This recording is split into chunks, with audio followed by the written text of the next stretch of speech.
नमस्कार. TNT news नेटवर्कमध्ये आपल्या सर्वांचे सहर्ष स्वागत. आपण TNT न्यूज नेटवर्कच्या माध्यमातून युवकाची यशोगाथा या विशेष कार्यक्रमाच्या अंतर्गत आज आपण औरवाड येथील सलग 11 वर्ष अथक प्रयत्न करून संघर्षाची खडतर पुढे वाटचाल करत करत करत आपल्या यशापर्यंत पोहोचणारे श्री रोहित साळे यांच्याशी आपण मनमुराद त्यांच्या यशोगाथाबद्दल बोलणार आहोत. सर्वात प्रथम आपलं मुंबई पोलीसमध्ये भरती झाली याबद्दल मनपूर्वक अभिनंदन. सर्वात प्रथम आपली पहिली काय प्रतिक्रिया आहे? आपल्या अंगावरती आता खाकी वर्दी येणार आहे. वर्दीची तर खूप आनंद आहेच आहे, कारण एवढ्या वर्षानंतर यश मिळालं आहे आणि याच्या आनंद म्हणजे आज घरात मध्ये एक वेगळंच वातावरण आहे. म्हणजे एक हॅपी म्हणतो आपण, एक अपयशाची जी नाराजगी व्यक्त होत होती, पण आता एक यश मिळाल्यानंतर एक सगळ्यांच्या मनात आनंद आणि एक वातावरण चांगलं निर्माण झालेलं आहे. आपण बघू शकतो 2014 ते 2026 पर्यंतचा प्रवास हा खूप मोठा प्रवास आहे. सलग एकाच पदासाठी प्रयत्न करणे व सातत्यपूर्ण त्या परीक्षा देणे ही ही एक खूप मोठी खडतर वाटचाल आहे. जवळपास 6 वेळा आर्मी भरती व 5 वेळा पोलीस भरतीच्या माध्यमातून ते या यशापर्यंत पोहोचलेले आहेत. काय सांगाल? आपली काय भावना होती या 11 वर्षात? आपण कशा पद्धतीने प्रयत्न करत होतात? नाही, असं म्हटलं तर कारण मी एक 10वी नापास होतो. त्यानंतर मला असं की बाबा गणित स्पर्धा परीक्षा म्हटलं की गणित आणि हे चांगला विषय असणं गरजेचं होतं.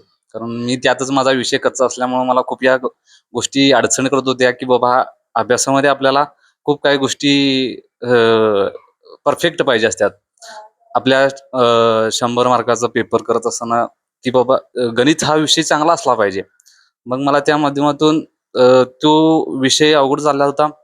मग ह्या विषय असाच खडतर परिसरामध्ये मला अपयश येत होतं. कारण याचं हेच एक कारण होतं, की मला माझा विषय कच्चा असल्यामुळं. मग माझा ह्या प्रवासामध्ये मी एवढं विषयाला मी या परफेक्ट केलं, की हा विषय माझा एकदम आवडीचा झाला. जे मला की आज गणित विषय कधीच आवडत नव्हता. तो मी एकदम मी परफेक्ट केला आणि एकदम माझ्या स्कोरमध्ये मोठा परिणाम पडला त्यामुळं आणि चांगला स्कोर बी झाला. आज आपण TNT न्यूजच्या माध्यमातून त्यांची यशोगाथा जाणून घेत असताना आम्हाला असा प्रश्न पडतो की 11 वर्ष आपण आपल्या कुटुंबाची जबाबदारी पार पाडत या भरतीची तयारी करत असताना कोणत्या गोष्टींची काळजी घेतलात? शारीरिक, मानसिक व आर्थिक या सर्व गोष्टींचं नियोजन आपण कोणत्या पद्धतीने केलात? तशी तर खूप अडचण येत होती, कारण परिस्थिती जरा हलाखीची होती. कारण थोडंफार परिस्थितीमुळं काही गोष्टी अशा असतात, की अ, काही गोष्टी पैशाशिवाय काही पण होत नाहीत. काही गोष्टी अशा असतात, की परिस्थिती म्हणतो आपण, की परिस्थिती यशाला अ, की सांगू शकत नाही आपण, की परिस्थिती असं पैसाच पाहिजे किंवा काही गोष्टी अशा असतात, की पैशाशिवाय कुठल्याच गोष्टी होत नाहीत. मग मला काही गोष्टी अडचणीत येत होत्या पैशामुळं. मग मी बाकी ठिकाणी जॉब करायचो आणि परत जॉब करत-करत मी फिजिकल करत होतो, परत अभ्यास करत होतो. पण तसं घरीच अभ्यास करत होतो. पण कारण नंतर मी लॅब लावली. काही मित्रांच्या किंवा शिक्षकांच्या मार्गदर्शनातून आम्ही लायब्ररी लावली.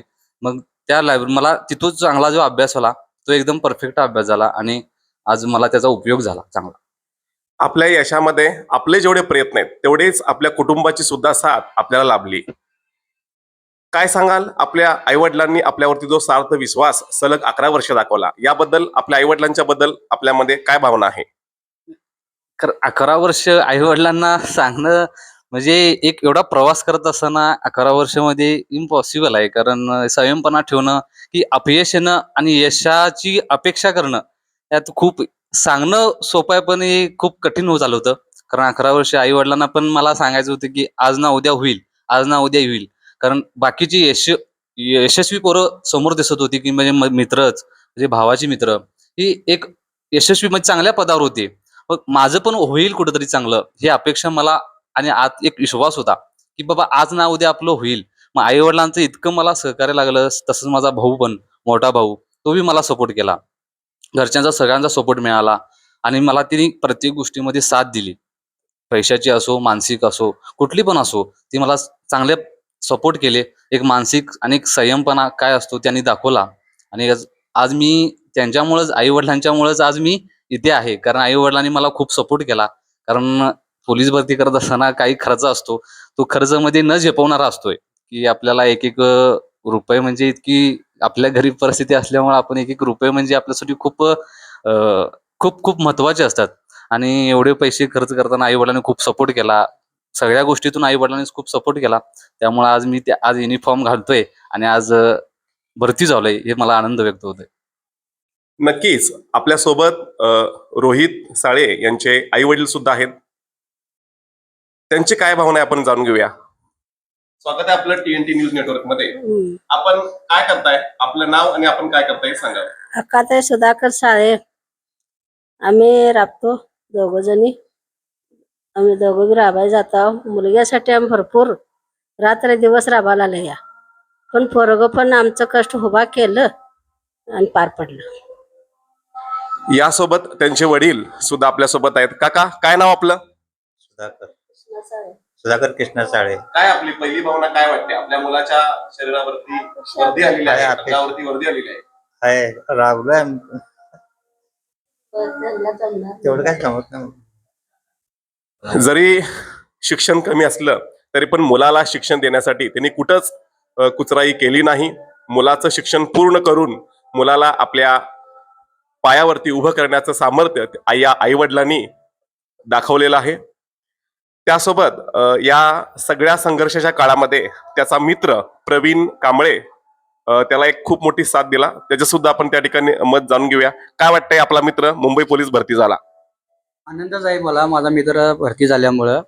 कारण की खूप त्याचा प्रयत्न मी बघत होतो. कारण की तो प्रत्येक गोष्टीसाठी त्याचा प्रयत्न चालू होता. प्रत्येक वेळी त्याला मी म्हणत होतो धीर खचू नको, कारण की ही एकच संधी आहे, शेवट संधी आहे. तो म्हणत होता की आता बास करूया, माझ्या हातून काय होणार नाही आहे. त्याला म्हटलं ही शेवट संधी आहे, ही संधी आपल्याला चुकवायची नाही आहे. आणि तोपर्यंत तो म्हणाला फिजिकल मला जमाना झालाय, लेखीची पायरी होत नाही आहे, काय करायचं. मी म्हटलं संधी शेवट आहे, चुकवून चालणार नाही आहे. तर त्यांनी त्याचा प्रयत्न तो यशस्वी करण्यासाठी प्रयत्न करत होता. शेवटी तो जयसिंगपूरला जायला लागलो. त्याला मी म्हटलं 2 महिने तू घरी बसू नको, तू घर सोडल्याशिवाय तुला प्रयत्न करता येणार नाही आहे. 2 महिने तो जयसिंगपूरमध्ये राहिला. जीवाचा हाल होत होतं तरी पण तो त्याग केला सगळ्या गोष्टीसाठी. तरी मी त्याला म्हटलं रनिंगसाठी काहीतरी कर. तर त्याने ज्या ज्या गोष्टी त्या टायमिंगमध्ये सगळं केला.